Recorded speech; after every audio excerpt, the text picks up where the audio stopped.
Hi, I'm Elaine Englehardt from Utah Valley University, and welcome to our program today, Discussions on Democracy. We have our congressman who represents Utah Valley University, Jason Chaffetz, with us.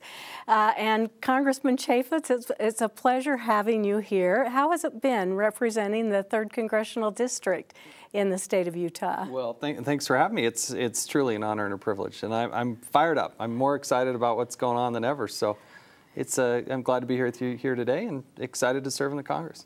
You know, I know that everybody goes back to your football days when they're introducing you, and they tell about how in 1988 and 89 you made the most attempted field goals and the most made field goals and the most consecutive field goals. And are you still a record holder in that? I have a few. We scored a lot of touchdowns. So the only ones I had 5 records. I'm down to 2 with most extra points attempted in a game, most made in a game against the University of Utah back when. Wow, so that must have been a real hero game then. Besides the Freedom Bowl that we hear about. Well, the most important stat is we never lost a game by the margin of my missed kicks. Otherwise, I'd be in San Diego or something about now. So yeah, it was good. It was a good time in my life. I think it's funny to have you in your introduction that you were originally a Democrat and that you switched parties, and that you've done some wonderful work with our former governor, John Huntsman, and then just got the bug to run for office. I did. I was 16 years in the local business community, but then I had an opportunity to participate in some public service, and it's truly an honor. My wife and I, we got 3 kids, and it's truly just a great aspect of our life. We're honored and thrilled to serve. So. Oh, great. Well, I'd like to introduce you to Linda Walton. And Linda, can you tell us a little bit about yourself? Yes, I'm Linda Walton. I own a business in Provo, and I also am a faculty member here on campus, and been very interested in politics all my life, although I'm unaffiliated, and so I probably shouldn't admit that in public, but anyway, I am. That's good. And so I'm glad to be here. Great.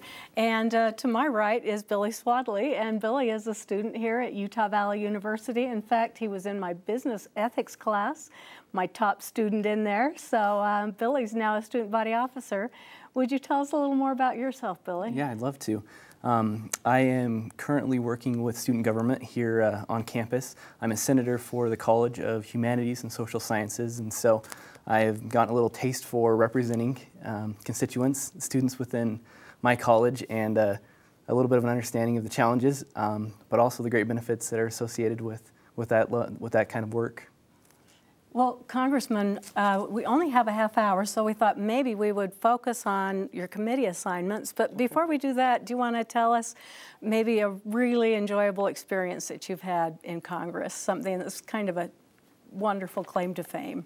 Well, chill just runs down your spine when you walk onto the floor or into the Capitol. But was it 2 weeks ago or so, I had an opportunity, Republican leadership selected me to ask a question of the president. And the president had come together with the House Republicans and got to stand up and ask him a very difficult question, and a 4-part question. And that was really a neat moment, because I was just a freshman. I've just been there 13 months. But to have that sort of engagement with the president is what the body is supposed to be doing. We're checking a balance, but to have that sort of interaction and have that kind of relationship, I think it was really a neat moment.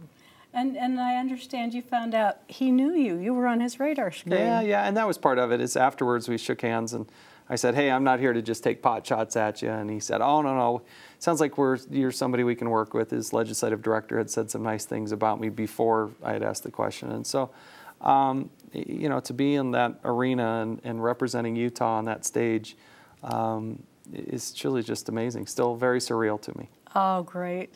Well, Linda, do you have a question for the Congressman? I do. I'm interested in the subcommittee on energy and mineral resources because there are so many of them in Utah. Can you tell us what's going on in that committee? Well, energy production is so vital. I believe that energy is a national security interest as well as an economic interest. I think we have a duty and obligation to be as self-sufficient as a country and as a nation as we can. Obviously, conservation plays a big part in that, but we need to be able to extract the resources and develop the energy needs that we have. So everything from nuclear energy, which the President is now pursuing, we're very interested in and I'm excited about. but also the oil and gas development that'll happen right here in Utah. We have coal by reserves by the hundreds of years. The question is, how do we extract those resources, utilize those resources in an environmentally friendly way? And so at the same time balancing the needs of the public to access wilderness areas and that sort of thing. So that's the constant battle back and forth. Utah is rich in its natural resources, and I think will play a vital role in our nation's future energy needs. Everything from geothermal that we're doing down in Milford down in Beaver County, and what will happen in the eastern and southern part of our state. We got a lot of natural resources that we ought to tap into, but do so in a constructive way without just destroying the environment. So, what about the wind? I see more windmills all the time. That's one of the more obvious changes. The windmills are good. Viable? Well, and it is a very viable source of energy, but then you also have to start to dive deeper into the transportation of that energy. You may have an energy source, but then how do you build the grid so that you can transfer it? And that becomes very difficult, because if you look at Utah and its public lands and its private lands, it's very much a checkerboard. You have state lands and federal lands and private lands, and so it's not always easy to put a transport line right across somebody's property. Right. And you hate to use eminent domain because you don't want to just confiscate private property. So that becomes a very sticky, difficult issue, and not as easy as it sounds. It's not that glamorous, but it's vital in order to get the energy transferred to where we need it. Thank you. It's terrific you're on that committee too, because our state is, what, 75% owned by the federal government under BLM or the Forest Service? Yeah, it's like 70 or something when you combine in the state and whatnot. But and it really is difficult for particularly the rural counties is when it's owned by the federal government, you get what's called a PILT payment, or payment in lieu of taxes. It's not part of the tax rolls. And so when we look at education funding here in the state of Utah and how do we fund that, we don't have the tax base that, say, Connecticut has. Right. And when you have so many public lands. And that's a difficult part of the equation, because we have an inordinate or a great number of kids, which is a good thing. Yes, yes. But then when you have less of a property tax base in order to fund the schools, that's why the state legislature is having to deal with a very difficult equation. It is. Very good. Thank you. And Billy, what would you like to ask? Well, on the topic of energy and natural resources, I understand that you're working with Representative Bishop on one of the subcommittees. And so my question is, having two representatives from the same state, what benefits does that create for Utah? And what is your working relationship like on that subcommittee? Well, Rob Bishop is a great member of Congress. He's got a very dry wit. He's a funny guy, but he has got a passion for natural resources. He understands the issues. He gets fired up and he gets after it. And I really have learned a lot from him. I consider him a great mentor. He's a great friend. I think it's important for Utah that we have two members on that committee because it's such a big part of our state. It's so vital to our future. And I think we're starting to work pretty well across the aisle as well. There are other members there on that committee, and often we agree. On most things we probably do agree. On some things we disagree. But that's what you're there to do, is debate and discuss those types of issues. So we were very unified, I think, in trying to fight back what was called the Red Rock Wilderness Act that wanted to literally take millions of acres in southern Utah and put them into a wilderness designation. And so I think we worked well, and worked well with Jim Matheson as well, the Democrat. He's not on the committee, but he's on Energy and Commerce, and so there's a lot of crossover between the two. That's terrific. And maybe you can tell us the committees that you're on, and also how you got on these committees, and how did you get to be made the ranking member? Yeah, that's fun. When you get elected to Congress, you go through a process, and I won't bore you with that, but you go through this process, and you sit down with Leader Boehner, the leader of the House Republicans, and we were talking back and forth about various committee assignments, and then he suggested that maybe I should think about judiciary, and I said, well, I'm not an attorney. And he said, well, that's exactly why I want you on this committee. And so I'm on judiciary, which I deal with courts and competition, but also on the subcommittee that deals with immigration. And then the one that I really love, that I really get passionate and fired up about, is oversight and government reform. Oversight and government reform really has a broad, sweeping jurisdiction. It can go just about anywhere that it likes. You have to deal with the chairman or the majority from the majority party, but we're diving everything from the TARP payments to the stimulus funding to, I mean, you name it, it falls within that. And then as those subcommittees, I deal with the one with the census and archives. But the other subcommittee that I deal with, I was very grateful that they made me ranking member as a freshman, deals with the federal workforce, deals with the Postal Service, and deals with Washington, D.C. And again, it's just a fascinating committee, and we've got our hands full because you have 2.15 million federal civilian employees. Then you also add on top of that the military and those types of things. You get up over 4 million people. You know, the Postal Service with like 800,000, roughly 800,000 people and everything that they do. And those subcommittees, you know, the Congress is big, it's 435 members, but when you start getting down to the committee and then the subcommittee, you're talking about a dozen or so people that really have a major effect on the legislation. And so you got to have a good working relationship, but it also provides a great deal of opportunity to really put your thumbprint on pieces of legislation. So. And I guess you've been quite surprised at the federal employees' workforce and some of the raises that employees have been given. I'm very concerned about this. If you go back and look at the last 18 months, the number of federal employees earning in excess of $150,000 as just their base compensation. This doesn't have to do with any of their benefits or health care or anything like that. Just their base compensation. The number of federal employees earning $150,000 or more has more than doubled. It went from 30,000 to now 66,000 plus federal employees. If you look at the Department of Transportation, where they had one person who was earning over $170,000, just 18 months ago, there are now nearly 1,700 people earning $170,000. So I can keep going through all the stats and the metrics. What is difficult for me to understand, and I don't think is palatable with the American people, is that in this time of recession, in this time of very difficult circumstances for the economy as a whole, you have federal employees jumping up in their pay with great job security and growth.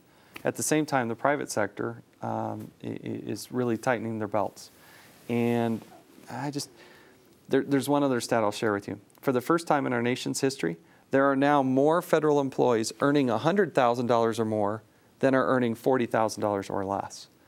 And that, to me, just says that middle management, top management is way heavy, way heavy. We're talking about hundreds of thousands of people that earn over $100,000 a year from the federal government. And we want to fairly compensate people for good work that they do, but you can't look people in the eye and justify that.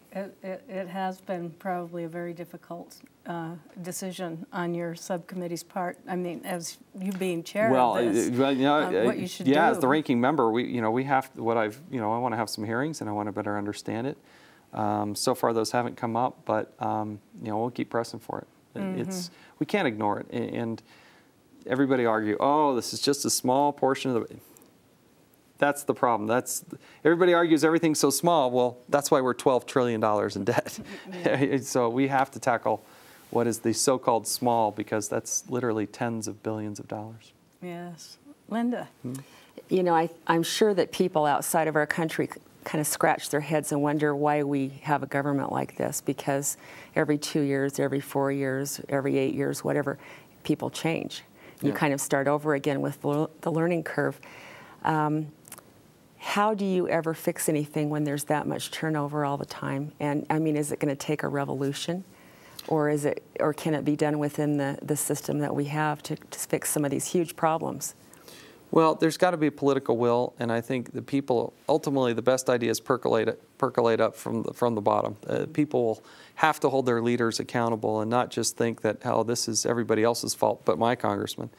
The turnover rate in the Congress is very small. I mean, 98% of members of Congress get reelected every year. Apparently that's going to change, though, because some people are kind of not. Yeah, there's some people that are retiring, so people moving on. It was never intended to be a lifetime appointment. Right. What I have great appreciation for is our Constitution, which says every 24 months you need to stand in the House of Representatives for re-election. It's really not a long period of time. I've been 12, 13 months, and we're already into the re-elect. And so, but it's a good, healthy thing. It allows you to kind of flush out of the system somebody who's not representing the people. And but people have to be vigilant. They can't just assume that everything's okay. And I think that's why now we're seeing probably more people involved and engaged than we have in years past, because they feel like the country's on the wrong track, and they want us to get on the right track. And you know, that's the challenge, but also the opportunity for all of us. If it was easy, I'm sure it would have been done a long time ago. So it's difficult, but that's where we need to get to. So. Yeah. Absolutely. Okay, Billy. Well, speaking of 2 years being a short amount of time, it seems that the more committee involvement a representative can have, the more representation the state can have.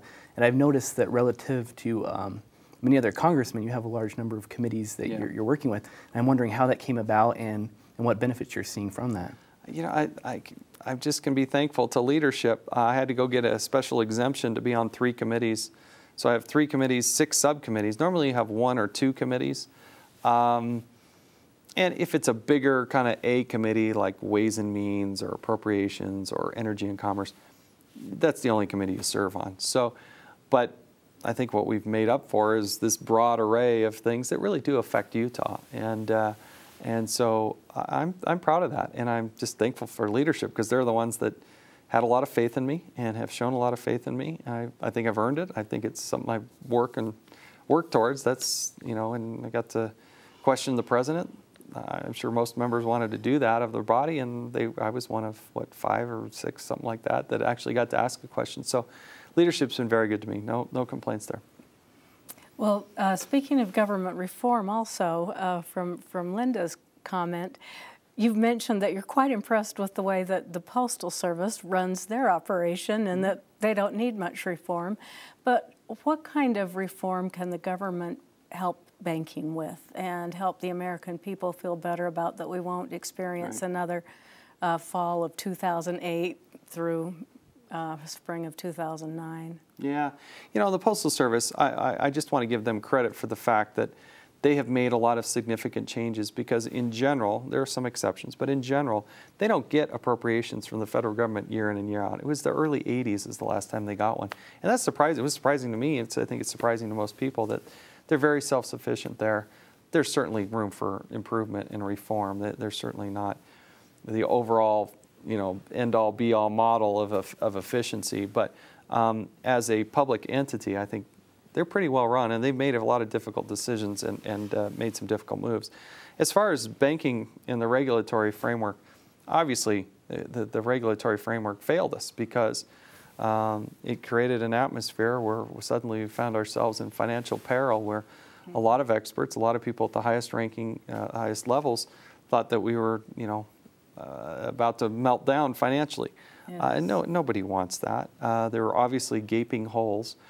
I seem to think that I differ with some on the other side of the aisle who want to create another new body of regulation. We have some very good regulators that need to have more coordination and be brought closer together. I don't think we necessarily need another layer or another body of regulators. And so I think that's task one, is defining how we're going to organize that.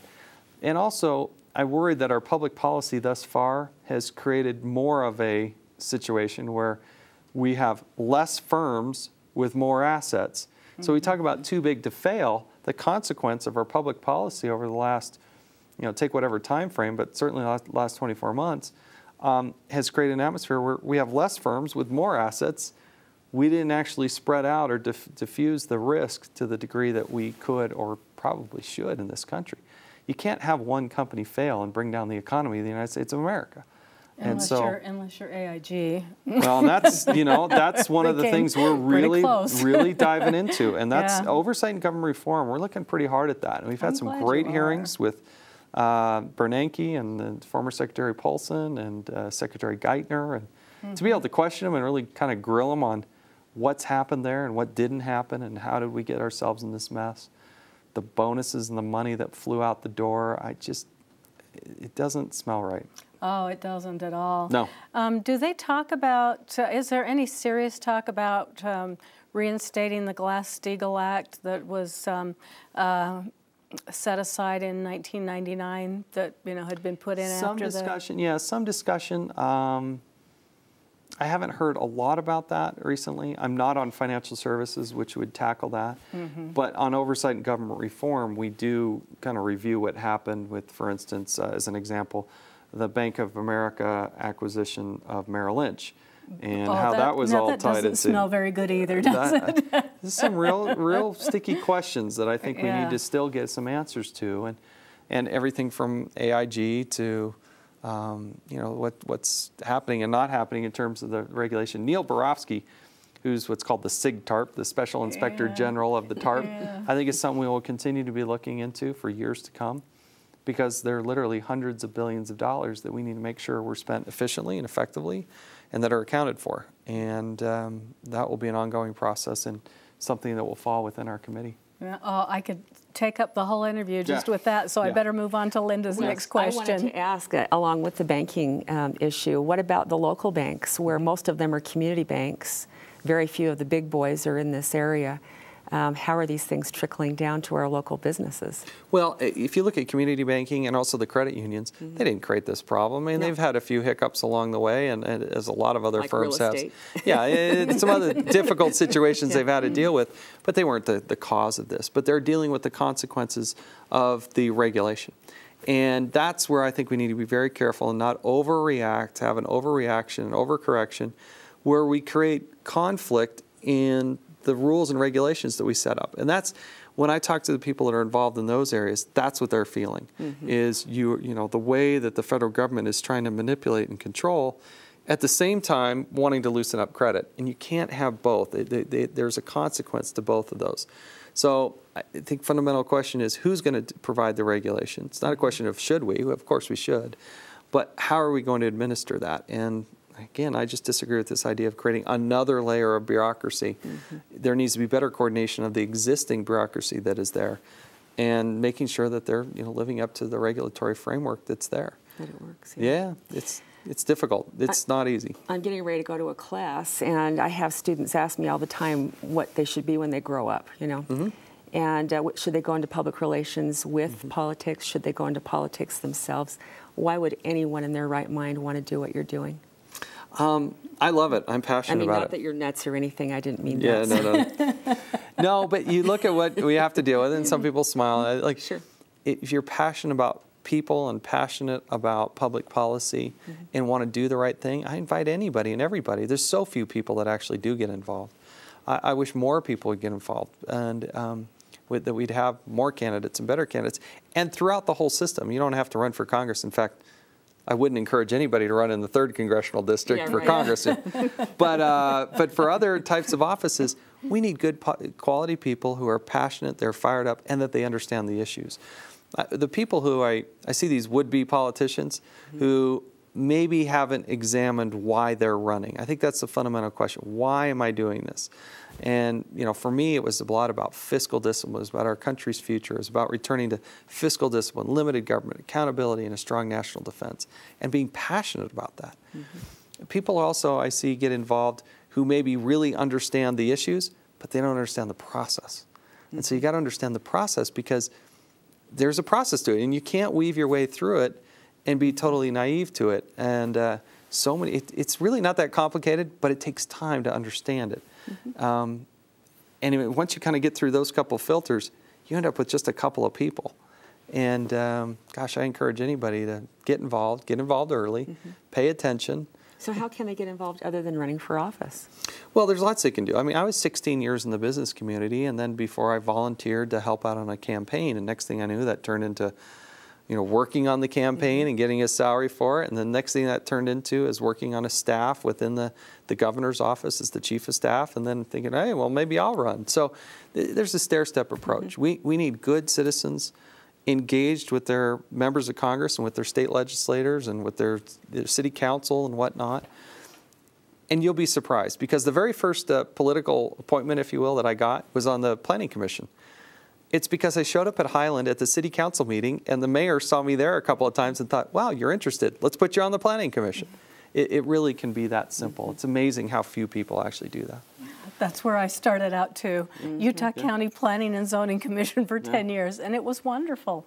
Billy, your next question. As I speak with students, I'm realizing that a lot of them are trying to figure out their political philosophy. Some of them have come from homes where their parents have strong political views, and they're not sure if they share those views or not. And I realize that you went through a little bit of a political transition yourself. And so I'm wondering if you could share a little bit about your own journey discovering your political philosophy, but also how students can come to discover which philosophy fits them best. It's a great question, because I did consider myself a Democrat, but I didn't really know why when I was a young kid in my teenage years and then my college years. But then, you know, I started to think about the issues, and I really, in my own heart of hearts, really kind of dove down and started thinking about what I truly believed. And then I recognized, I think I'm much more conservative than I am liberal, and the Republican Party, for me, offered me more. But we need good people on both sides of the aisle, or just politically involved. People should read the Constitution. It shouldn't take much more than, you know, an hour, if that, and really kind of absorbing each section, each article, and trying to figure out where they fall in how they read that. The other thing that was really compelling to me was called The Proper Role of Government. It was written by Ezra Taft Benson. It was back from the 1960s. It was a talk. I think no matter Republican or Democrat, liberal or conservative, whatever you might be, if you were to read that document, which is very conservative in its nature, and then did a self-assessment to say, do I agree with that? Do I disagree with that? And why? It would really allow your mind to come into a decision, if you will, in understanding a very conservative point of view and saying, do I agree with that or do I not agree with that? Because I think you have to fundamentally understand, what is the proper role of government? Where should it be? Do you believe in limited government? Do you not believe in limited government? That, to me, is a very compelling, short, easy read, and easy enough to find on the internet. So, Proper Role of Government, Ezra Taft Benson. Well, thank you. You know, we're starting to move toward the end of the interview, and we started out asking about a really exuberant moment, and I'm wondering if maybe you could share with us a disappointing moment, or something you might even call a do-over. Well, the thing that was repeatedly frustrating is to have a bill come to the floor of the House that you can't read. And I say that because you're physically not given enough time to read it. We will routinely have bills that are hundreds of pages, sometimes thousands of pages long, and less than 24 hours to try to dive into it. It's happened with the stimulus bill. It happened with just a number of occasions. And a lot of them big, weighty issues that the country is waiting to see how Congress will vote on it. That is just inexcusable in my book. I'm very supportive of legislation that requires and gives members of Congress like myself time to digest material. And I think it's very reasonable to expect that any bill that's coming up to the floor of the House is at least given, say, 72 hours to be able to be digested. That, to me, is frustrating. That goes beyond anything. That's just not reasonable. And I think anybody would have a hard time to fight against that. But it happens in the Congress on a regular basis. Oh, that is a tough area. And I know you have an exceptional staff, and that, you know, they try to stay up with things as best they can and keep you advised, but it's still hard on everyone. But at the end of the day, the member of Congress has got to read the bill themselves. And oftentimes, I'm just not, you don't have, I don't care who you are, there's no way you could read through that in 12 hours. There's no way to really truly understand a piece of legislation that's 1,000+ pages in length and understand all the ramifications and vote on it in 12 hours time. Just too much. It's just too much. Yeah. Billy, do you have one last comment or question? Well, I guess I'd like to learn a little bit more about your next run. I understand that you're interested in pursuing a second term, and I'm wondering a little bit about your goals and what you think that you can do the second term because of what you've experienced your first. Well, now that I've been through there, 12, 13 months, I understand where the restrooms are and how the process works. I say that with a smile on my face because you do have to understand the process, and I think that I do. And hopefully the people of Utah will have me back. I want to keep fighting for fiscal discipline, limited government, accountability, and strong national defense. And hopefully, I said at the beginning that if I voted right, worked hard, and we did a good job of communicating, we'd be real successful. And I'd like to think that we've accomplished that, and I'd be honored to be sent back. I still have a lot of energy, a lot of excitement, and a lot of passionate ideas that I want to get behind and make a reality. So Thank you. And please tune in to our next discussion on democracy.